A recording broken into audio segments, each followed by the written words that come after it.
이제 오늘 오후 예배는 이제 저희의 3주째 맞이하는 청지기 헌신 예배가 있습니다. 이번 오늘 오실 강사님은 같은 이웃 교회인 평택 선문교회 담임하시는 천종민 목사님 오셔서 말씀을 증거하신데 아주 귀하고 훌륭하신 분이 오십니다. 말씀을 통해서 많은 은혜를 받으시고요. 재직되신 분들이나 모든 직분을 받으신 분들은 기본으로 다 필히 참석하시고, 이제 강사님들이 다 좋으시지만 이제 마지막 남은 하이라이트 다음 주에 헌신 예배는요, 이제 우리 교회 육동준 목사님 최고 좋은 강사님이십니다. 아멘 좀 하셔요. 오셔서 강사님이 오셔서 오후 예배 청지기 헌신 예배 많은 분들 동참을 하시기를 바라겠습니다. 저는 지난주에 이어서 오늘은 축복의 열쇠 두 번째로 이제 구원에 관련된 말씀을 지난주에 했다고 한다면, 오늘은 예배에 관련된 이야기를 말씀을 통해서 함께 은혜를 나누고자 합니다. 우리가 지난주에는 구원에 대한 말씀을 드렸는데, 이 구원이라고 하는 것은 신분과 수준의 두 차원이 있다는 것을 알 수 있습니다. 신분과 뭐가 있다고요? 수준. 신분과 뭐가 있다고요? 수준. 두 차원이 있다라고 말씀을 제가 드렸습니다. 첫째는 이 구원이라고 하는 것은 저와 여러분이 지난주에도 말씀드렸습니다마는 예수 그리스도를 나의 마음으로 인격적으로 주님으로 받아들여서 바로 이제 예수 그리스도를 믿음으로 말미암아 하나님의 자녀가 됐다라고 하는 것입니다. 자, 우리가 예수 그리스도를 영접하자마자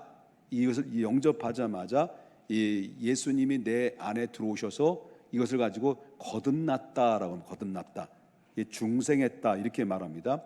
어린아이가 엄마 뱃속에서 10개월 동안 있다가 바로 이 세상에 태어난 것처럼, 바로 육으로 난 것은 육이요 영으로 난 것은 영인이라고 말했습니다. 그렇기 때문에 육으로 났다고 해서 바로 이 땅에서 영원한 생명을 얻는 것이 아니라, 우리 모두 죄 아래 살았던, 죄 아래 태어났고 죄 아래 살다가 있기 때문에 예수님을 영접해서 새롭게 거듭나야 됩니다. 그래만이 하나님 나라의 백성이 되는데, 저와 여러분이 다시 한번 늘 자주 묻는 얘기지만은, 여러분 개인에게는 예수님이 어떤 분이실까요? 아직도 그렇게 자신이 없으신가요? 여러분 개인에게는 예수님이 어떤 분이시라고요? 여러분 이 사실을 분명히 믿으시나요? 자, 이거 여러분 이 시간 믿었단 말이에요. 예수님 믿었단 말이에요. 자, 믿으면 이제 어떤 일이 벌어지냐면, 신분이 이제 달라지게 됩니다. 신분이 달라지게 되는데, 그것은 바로 뭐냐면 구원받은 백성의 신분은 이제 완전히 바뀌어지는데, 성경을 보겠습니다. 성경을. 자, 빌립보서 3장 20절 어떤 신분으로 바뀌어집니까?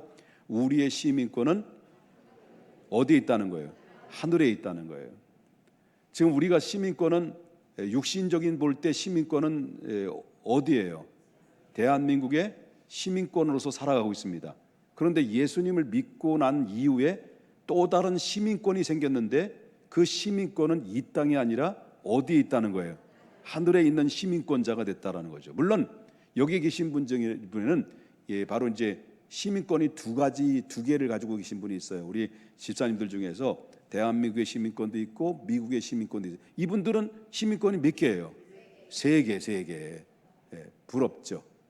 3개. 그러니까 우리가 2개의 시민권이 있든 3개의 시민권이 있든 간에 바로 가장 중요한 것은 뭐 없으면 안 되는 거예요? 하늘에 시민권이 없으면 안 된다는 거예요. 이 시민권은 누가 받는 겁니까?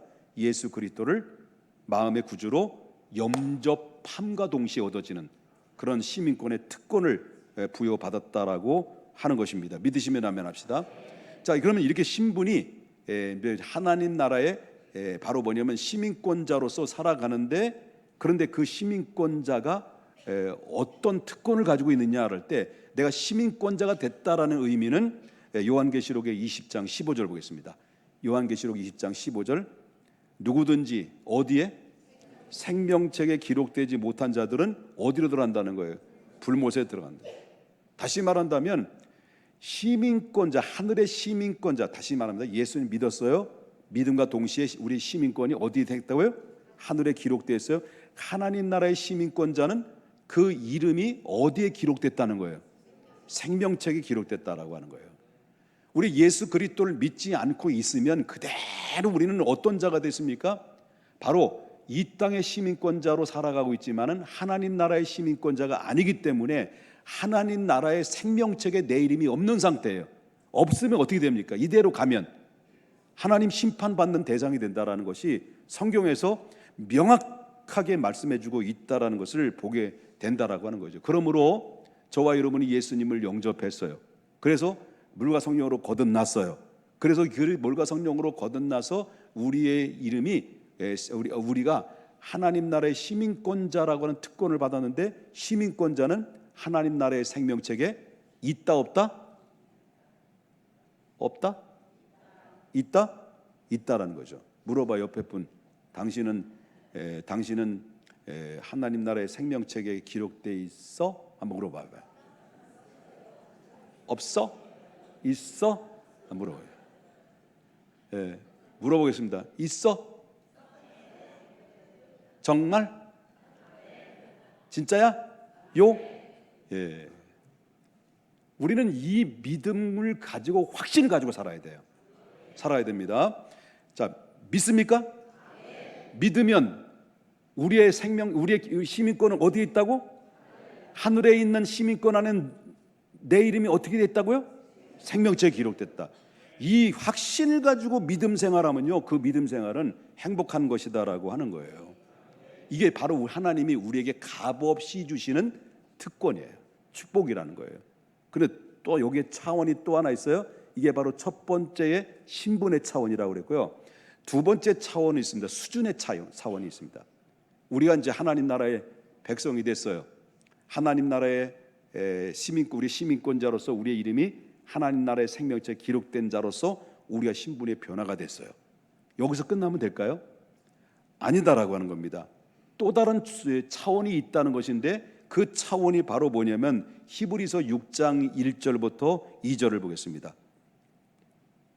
그러므로 우리가 그리스도의 도에 뭘 버려야 돼? 이제부터는 초보를 버려야 된단 말이에요. 믿음 생활이 연륜이 되면 될수록 뭐를 버려야 되는 거예요? 바로 뭐냐? 초보의 신앙을 벗어나자. 그 다음에 뭘 어떻게 하라는 거예요? 죽은 행실을 어떻게 하라는 거예요? 회개함으로 말미암아 날마다 우리를 정결하게 돼. 거룩한 삶을 살아야 돼요. 그리고 마지막에는 2절 보겠습니다. 2절의 하반절을 보게 되면 어디에까지 나가라는 거예요? 맨 끄트머리, 완전한 대로 나아갈지니라고 그랬습니다. 이렇게 우리가 예수 그리스도를 믿으면 우리는 어떻게 돼야 되느냐라고 그럴 때 어떻게 돼야 됩니까? 그리스도의 초보를, 도의 초보자를 초보에서 벗어나야 되는 것이고, 날마다 나의 죄는, 물론 여러분 원래의 죄는 여러분 해결됐어요, 안 해결됐어요?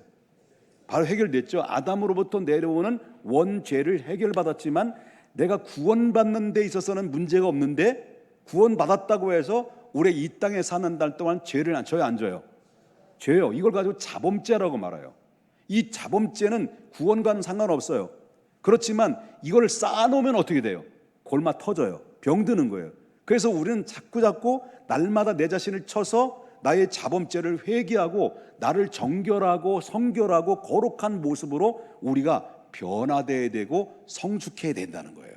그래서 어디까지 가야 됩니까? 우리의 최종적인 목적은 그리스도의 성품을 닮아가는 완전한 데까지 나가는 것이 우리 믿음의 사람들이 이 땅에 사는 날 동안 우리의 목표, 삶의 목표로 살아야 된다는 것을 믿으셔야 될 줄 믿는 것입니다.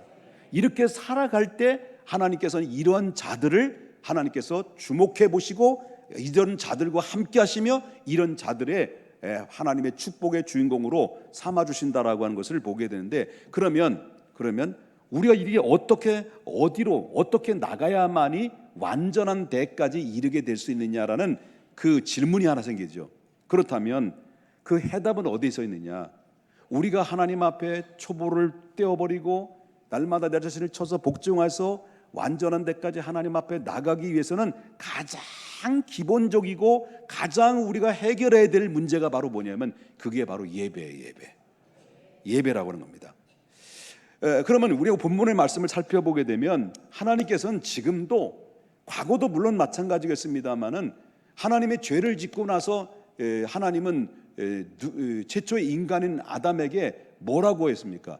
아담아, 아담아, 내가 어디 있느냐라고 말했어요. 죄를 짓고 하나님을 피하고 있는 이 아담을 향해서 하나님이 최초 인간에게 아담아, 내가 어디 있느냐라고 말한 것처럼, 오늘 이 시대 속에서도 하나님은 누군가를 간절하게 찾고 있는데, 하나님께서 찾고 있는 그 대상자가 어떤 사람이냐라고 말할 때 하나님께서는 예배하는 자를 찾고 있다. 자, 보겠습니다. 오늘 본문에 요한복음 4장 23절 보겠습니다. 다 같이 한번 읽어볼까요? 시작. 아버지께 참되게 예배하는 자들은 영과 진리로 예배할 때가 오나니 곧 이때라. 아버지께서는 자기에게 이렇게 예배하는 자들을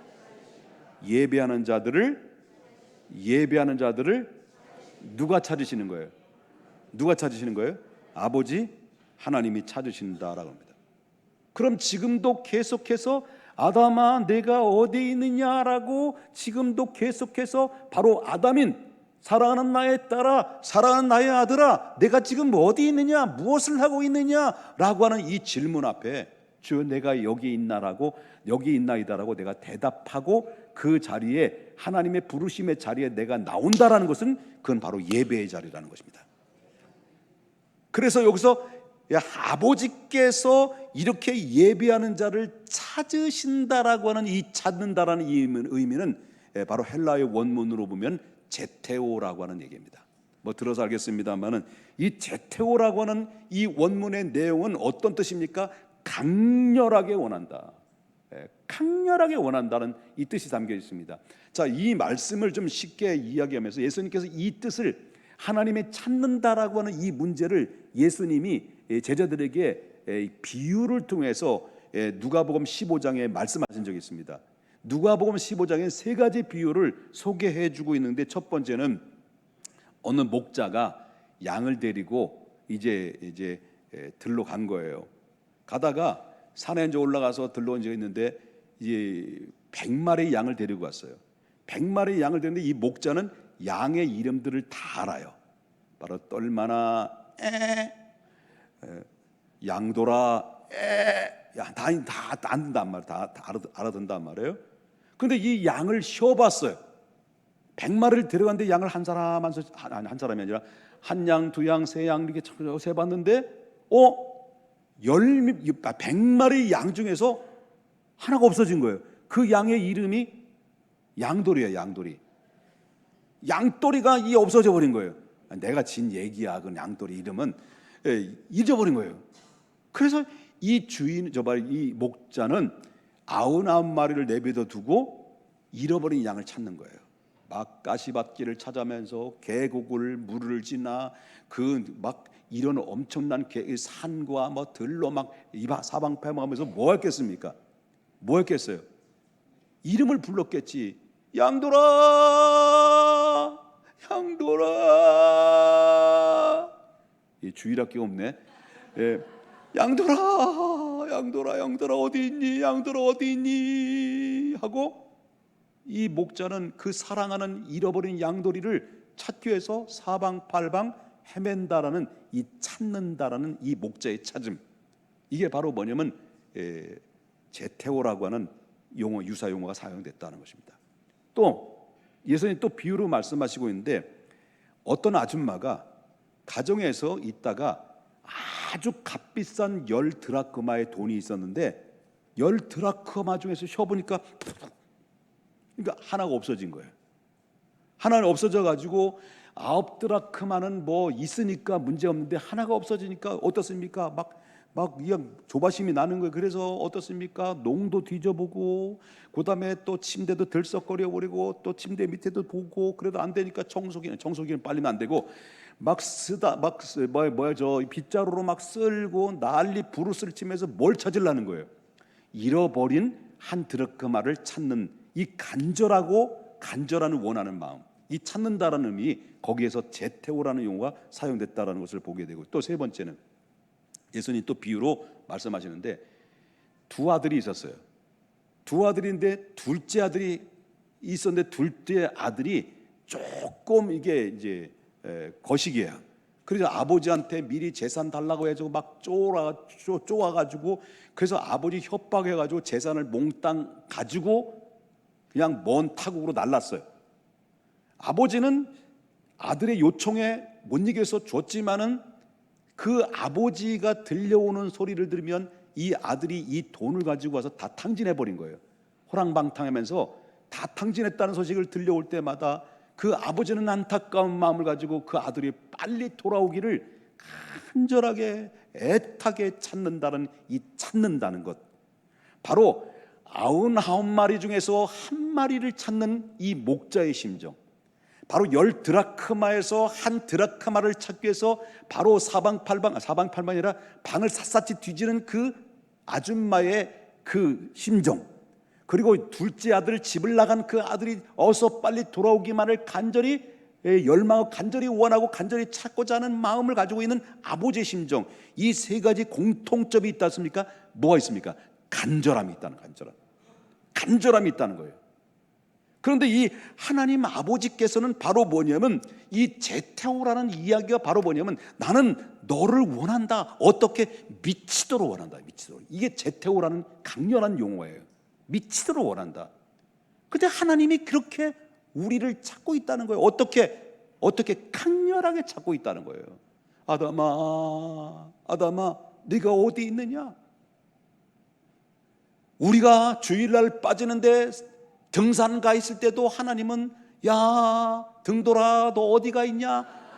라고 하나님께서 계속 부르는 것처럼, 여러분 어떻습니까? 지금도 하나님은 강렬하게 누군가를 찾고 있는데, 누군가를 강렬히 찾고 있는데 그 찾는 대상이 누굴까요? 강렬하게 찾는 대상이 누굴까요? 자, 다시 한번 보겠습니다. 23절, 하나님은 원한다. 난 찾고 있다. 지금도 찾고 있다. 목마르게 찾고 있다. 어떤 자를 찾고 있자는 거예요? 23절, 아버지께서는 어떤 자들이에요? 예배를 드리는 자들인데, 예배를 드리긴 드리는데 어떤 예배라고 그랬습니까? 참된 예배를 드린 자를 찾는다는 거예요.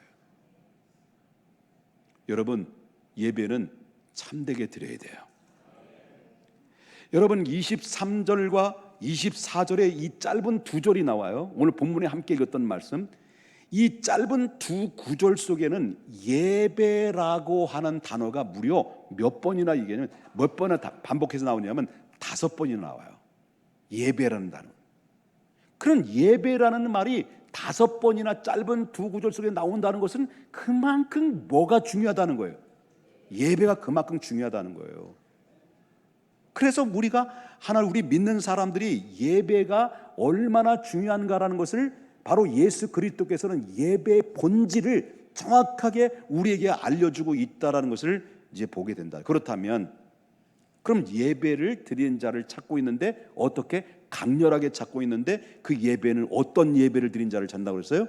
참된 예배. 그럼 참된 예배가 뭐냐? 그럼 참된 예배가, 자 24절을 보겠습니다. 하나님은 어떤 분이시라고 그랬어요? 하나님 영이시기 때문에 예배한 자는 어떻게 영과 진리로 예배를 드리는 것이 어떤 예배? 참된 예배라는 거예요.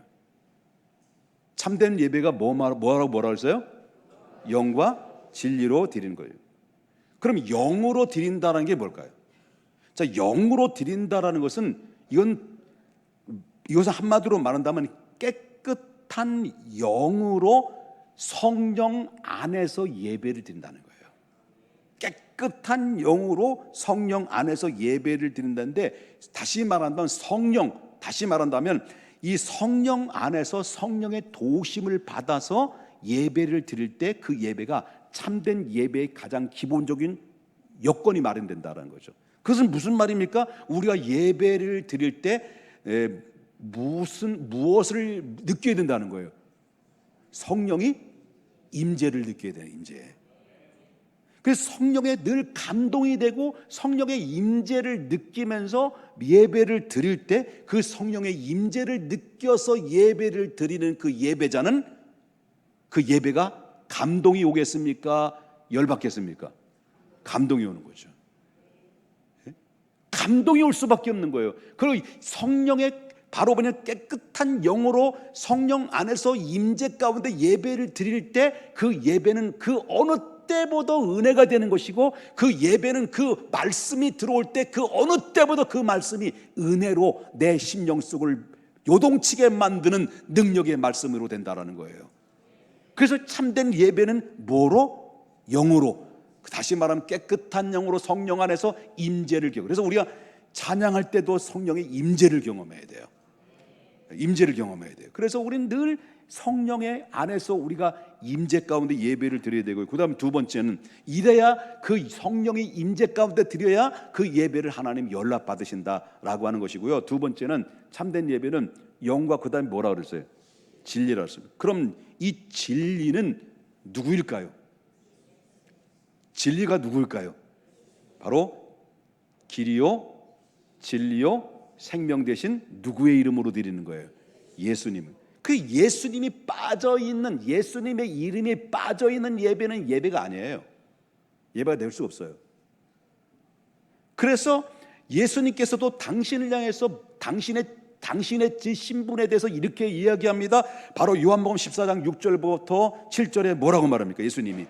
예수께서 이르시되 뭐라 했습니까? 내가 길이요 진리요, 내가 길이요 뭐라고? 진리요 생명이니. 예? 여러분 요한복음 1장 1절에 보면 태초에 말씀이 계시니라, 말씀이 하나님과 함께 하셨고 말씀은 곧 하나님이시다라고 말하는데, 그 말씀이 육신으로 오신 분이 누구예요? 그 말씀은 곧 뭐예요? 진리고, 진리는 곧 뭐예요? 말씀이고, 그 말씀은 곧 누구예요? 누구로 오신 거예요? 어려워? 이해되셨어요? 그래서 예수님께서 그래서 뭐랍니까? 내가 곧 길이요 진리요 생명이라고 그랬습니다. 그러므로 우리가 정리를 좀 드리자고 한다면 이와 같습니다. 우리가 하나님은 지금도 누군가를 강렬하게 찾고 있습니다. 지금도 찾고 있습니다. 우리 똑같이 예배를 드리고 있지만 다 예배를 드리는 게 아닐 수도 있어요. 어떤 자는 그냥 예배 드리러 온 거고, 어떤 자는 종교인으로 온 거고, 어떤 자는 지금 이 순간에는 참되게 예배를 드리는 사람들도 여기에 계셨을 거라고 생각이 됩니다. 그러나 이 시간만큼 여러분들은 100% 참된 예배를 드리러 온 줄로 저는 믿어요.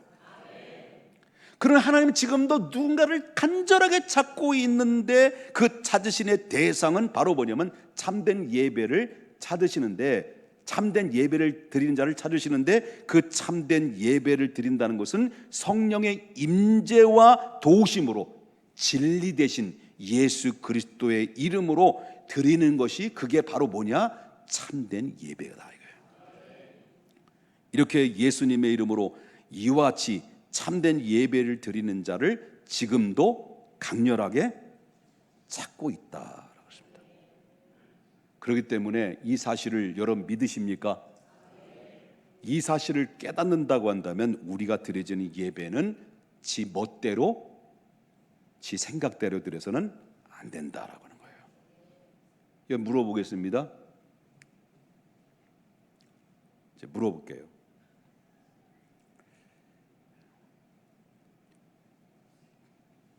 대답할 준비 됐나요? 여러분, 예배는 보는 걸까요? 드리는 걸까요? 근데 왜 여러분 예배 보러 가자 그래요? 예배를 보는 거예요? 근데 왜 예배를 보자? 가끔마다 그 소리 들어요. 예배 보러 가자 그래요. 이게 맞을까요? 틀려요. 여러분, 이 성경에 보면 예배를 드리다가 창세기 4장에죠, 두 사람이 예배를 드려요. 아담의 두 아들 가인과 아벨이 똑같이 예배를 하나님 앞에 제사를 드렸단 말이에요.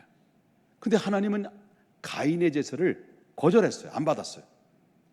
근데 아벨의 제사를 받으셨어. 그 받으셨는데 그 받으시고 안 받으신 이유가 뭐냐? 똑같이 예배 드렸단 말이에요. 똑같이 예배 드렸는데 한 사람은 예배를 안 받으셔서 거절했어. 한 사람은 받았단 말이에요. 여기의 원리를 우리가 알아야 돼요. 그러면 여기에서 이 가인의 제사는 거절하고 그 동생 아벨의 제사는 받으셨는데, 여기에 대해 히브리서는 기자는 뭐라고 말하냐면 11장 4절 보겠습니다. 11장 4절 똑같이 드렸단 말이에요. 그런데 아벨은 뭐로? 믿음으로 가인보다 더 나은 제사를 누구에게 드렸다는 거예요? 하나님께 받다는 거예요? 드렸다는 거예요? 드렸다는 거예요. 분명히 아벨이 어떻게 드렸다고? 하나님께 제사를 드렸다. 그러므로 하나님이 그를 의로운 자로 증거를 얻게 됐다라고 그랬습니다. 그러면 이 상황에 보게 되면은 예배는 누가 드리는 거고, 그 예배 드리는 것을 누가 보시느냐네. 누가 드리고 누가 보시느냐. 예배는 우리가 드리는 것이고, 그 예배는 누가 보신다고요? 하나님이 보시는 거예요. 그러니까 예배 잘 드려야 된다는 거예요. 그래서 우리가 예배를 어떻게 드리냐에 따라서 하나님은 우리가 예배 드리는 것을 다 알고 있어요. 어떻게, 어떤 마음으로, 어떤 믿음으로 하나님 앞에 어떤 최선을 다해서 하나님 앞에 드리는지를 하나님은 다 알고 있고 다 보고 있단 말이에요. 그럼에도 불구하고 지금도 간절히 하나님이 원하는 것은 참된 예배를 드리기를 원한다. 나는 참된 예배를 받기를 원한다. 나는 너희들을 통해서 참된 예배를 받기를 간절히 원하고 지금도 찾고 있다라고 할 때, 여러분, 우리가 하나님이 그러한 상황을 보고 계시는데 하나님은 참된 예배를 드리는 자를 다 보고 있다. 다 보고 있다.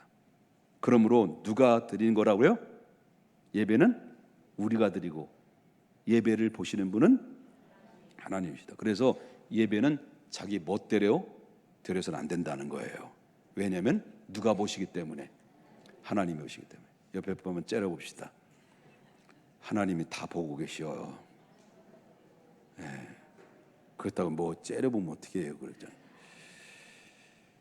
그래서 하나님은요, 영과 진리로 예배를 드리는 자를 결단코 외면하지 않으신다. 그렇기 때문에 하나님께 예배를 목숨을 거는 자들은 반드시 그러한 자들을 축복하신다는 것이 성경의 원리대로 말씀한다면 그 말씀이 맞는 거죠. 그러므로 여러분에게 당부를 드리고 싶은 것은 2025년도에는요 예배에 승부를 걸으십시오. 한 번도 빠지지 마시고요. 여러분, 내 삶의 중심을 시간 다 쓰고 찌끄러기 시간 날 때 그 시간을 하나님 앞에 드리는 것은 하나님도 너무나도 잘 알고 계셔요. 최고의 시간을 하나님 앞에 드려야 된다라고 하는 것을 보게 된다는 거죠. 또 우리가 직분을 맡은 분들은 식당에서 식당 봉사하시는 분들요, 내가 봉사나 헌신보다도 더 중요한 게 바로 뭐냐면 예배자라는 거예요. 예배자. 그래서 일부 예배드릴 때 정성을 다해서 최선을 다해서 예배를 드리고요. 안내위원 되시는 분들도요, 가급적이면 일부 예배를 드려서 예배를 하나님 앞에 드리세요. 왜냐하면 2부에서 여러 사람들 만나고 이렇기 때문에 바로 뭐냐면 집중이 안 되기 때문에 안내위원들도 가급적이면 일부 예배를 드려서 정말 성공적인 예배를 드리고 나서 헌신이 쏟아질 때 그것은 바로 하나님이 그걸 보시고 하나님께서 반응하신다는 것을 여러분 믿으셔야 될 줄 믿는 거예요. 참되게 예배 드린 자는 이제는 어떻게 됩니까? 하나님 가만히 있으실까요? 그렇게 찾는다며. 나 참된 예배 드렸어. 그럼 하나님은 참된 예배 드린 자를 그냥 외면하실까요? 절대 그렇지 않습니다. 하나님께서는 반드시 참된 예배를 드린 자는 반드시 하나님께서 반응을 하시는데, 어떻게 반응하시는지 보십시다. 출애굽기 20장 24절 보겠습니다. 내가 내게 토단을 쌓고 그 위에 내 양과 소로 내 번제와 화목제를 드리라. 내가 내 이름으로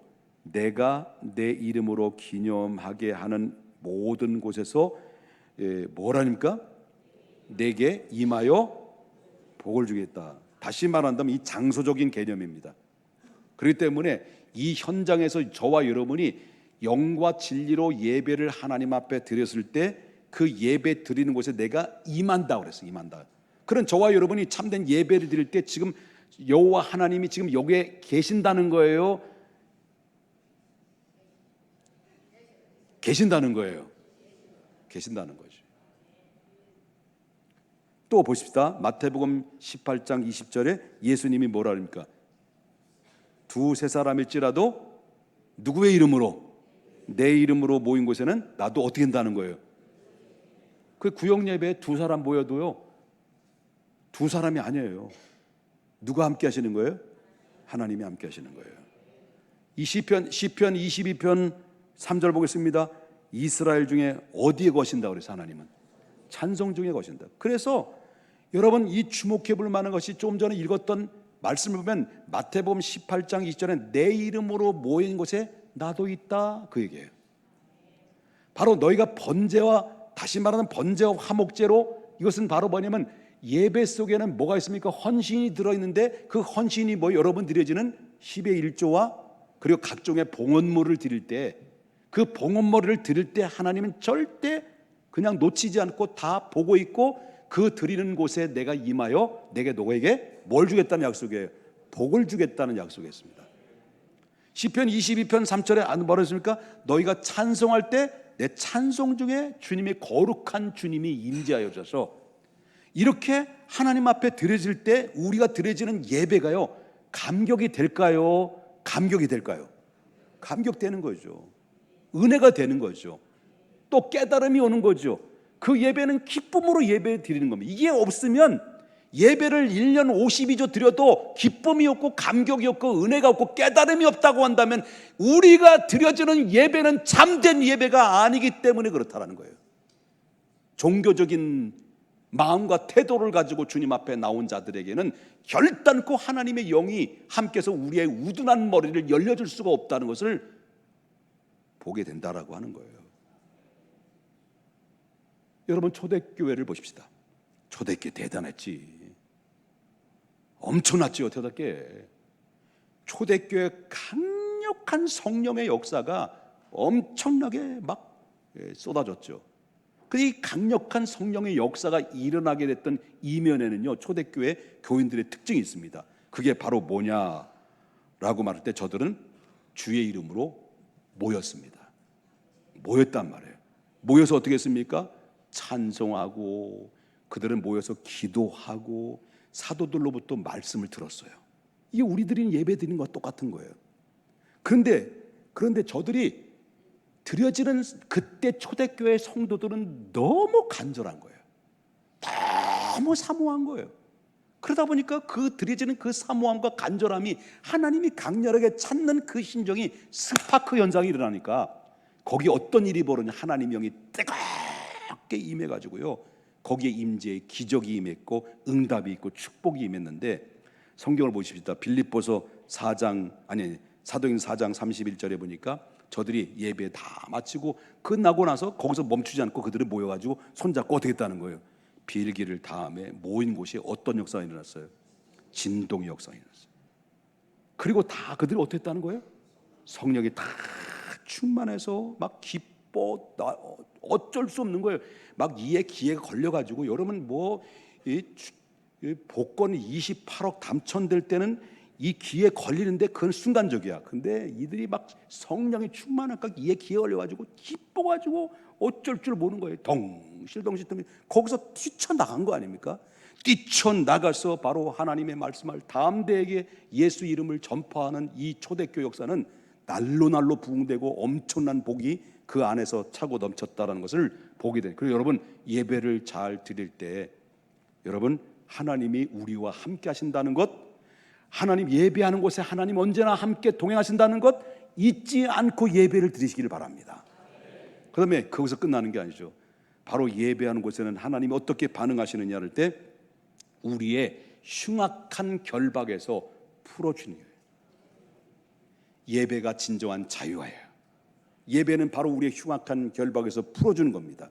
예배를 잘 드릴 때 여러분 알다시피 환경이 어렵습니까? 지금 고난을 당했습니까? 내 삶이 살아가기에 숨조차도 숨을 쉬기도조차도 버거운 인생으로 살아가고 있습니까? 그렇다면 여러분 그럴수록 예배에 집중하셔야 됩니다. 예배에 집중할 때 거기에는 반전의 기적이 있습니다. 여러분 알다시피 사도행전에 보면 바울과 실라가 복음을 전하다가 빌립보 감옥에서 그들은 갇혔어요. 만신창이됐습니다. 엄청난 피투성이 가운데 저들은 두 손이 묶이고 팔에 바로보니면 제사들에 꽁꽁 묶여서 바로보니 깜방에 지하 깜방에 갇혀져 있습니다. 옥문은 밖에는 병사들이 지금 지키고 있습니다. 이런 상황이라고 한다면 이들은 어떻습니까? 나오면 한숨과 원망일 수밖에 없는 그런 가운데 있음에서도 불구하고 이 사도 바울과 실라는 바로 뭐냐면 어떤 행동을 취합니까? 사도행전 16장 25절에 한밤중에 바울과 실라는 어떻게 했다는 거예요? 기도하고 하나님을 찬송했다는 거예요. 예배했다는 거예요. 그들은 깊은 밤중까지 하나님께 기도하면서 하나님 앞에 찬미의 제사를 하나님 앞에 드렸을 때 실컷 자다가 깨서 드린 게 아니에요. 그들은 참을 수 없는 처참한 환경 속에서도 그들은 그럼에도 불구하고 슬픔과 원망 대신 기쁨과 감사와 찬양으로 이 바울과 실라는 그 감옥 안에서 그렇게 뜨겁게 둘이 함께 예배드리고 두세 사람이 모여서 하나님 앞에 기도하는 것처럼 간절하게 찬양할 때 여러분 이들이 어떤 심정으로 예배드렸을까? 그 상황이 이 예배자는 상황을 바라보는 것이 아니라 예배자는 환경을 바라보는 것이 아니라 그 상황과 환경을 넘어 있는 하나님을 바라보면서 예배를 드리는 것이 진정한 예배자의 모습인 것입니다. 그래서 그들은 어떻습니까? 그렇게 예배를 하나님을 바라보며 예배를 드렸을 때 어떤 일이 벌어지냐면 사도행전 6장 26절 보겠습니다. 예배를 드리는데 저들이 하나님 앞에 감사의 찬양을 올리는데 갑자기 어떤 일이 벌어진 거예요? 큰 지진이 나서 옥토가 막 움직이고 문이 곧 다 열리고 뭐 지금 죄수들이 여기 보면 갇혔던 이 매있던 것들이 전부 다 풀어지고 이건 전부 다 누가 한 거예요? 사람이 한 거예요? 누가 하신 거예요? 하나님이 하신. 이렇게 예배하는 곳에는 하나님의 흉악한 결박으로부터 풀어주고 진정한 자유를 만들. 그렇기 때문에 여러분은 어려운 상황이 있다 할지라도 여러분 내가 지금 초라한 인생으로 살아가는 것처럼 느끼고 외롭고 고독한 인생으로 살아가는 것처럼 내 문제로 내 뜻대로 잘 안 되고 안 풀리고 있다 할지라도 그러면 그럴수록 우리가 여러분들에게 드리고 싶은 것은 하나님은 분명히 살아계시기에 살아계신 하나님께 그러면 그것을 참된 예배의 자리로 집중하여 나오라는 겁니다. 그래야 할 때 하나님은 한 번도 외면하거나 거절하지 아니하시고 등을 돌리시지 아니하시고 하나님이 여러분과 함께 하셔서 그 흉악한 결박을 이제 풀어주시는 진정한 자유의 기쁨을 여러분 이제부터는 맛보아야 되지 않겠느냐는 거예요. 2025년도는 여러분 예배의 승부를 걸으십시다. 예배가 성공하여 인생이 성공하는 겁니다. 예배는 하늘문을 여는 창고의 축복의 창고입니다. 그래서 예배가 회복될 때 우리의 일터에도 하나님의 변화가 일어나게 됩니다.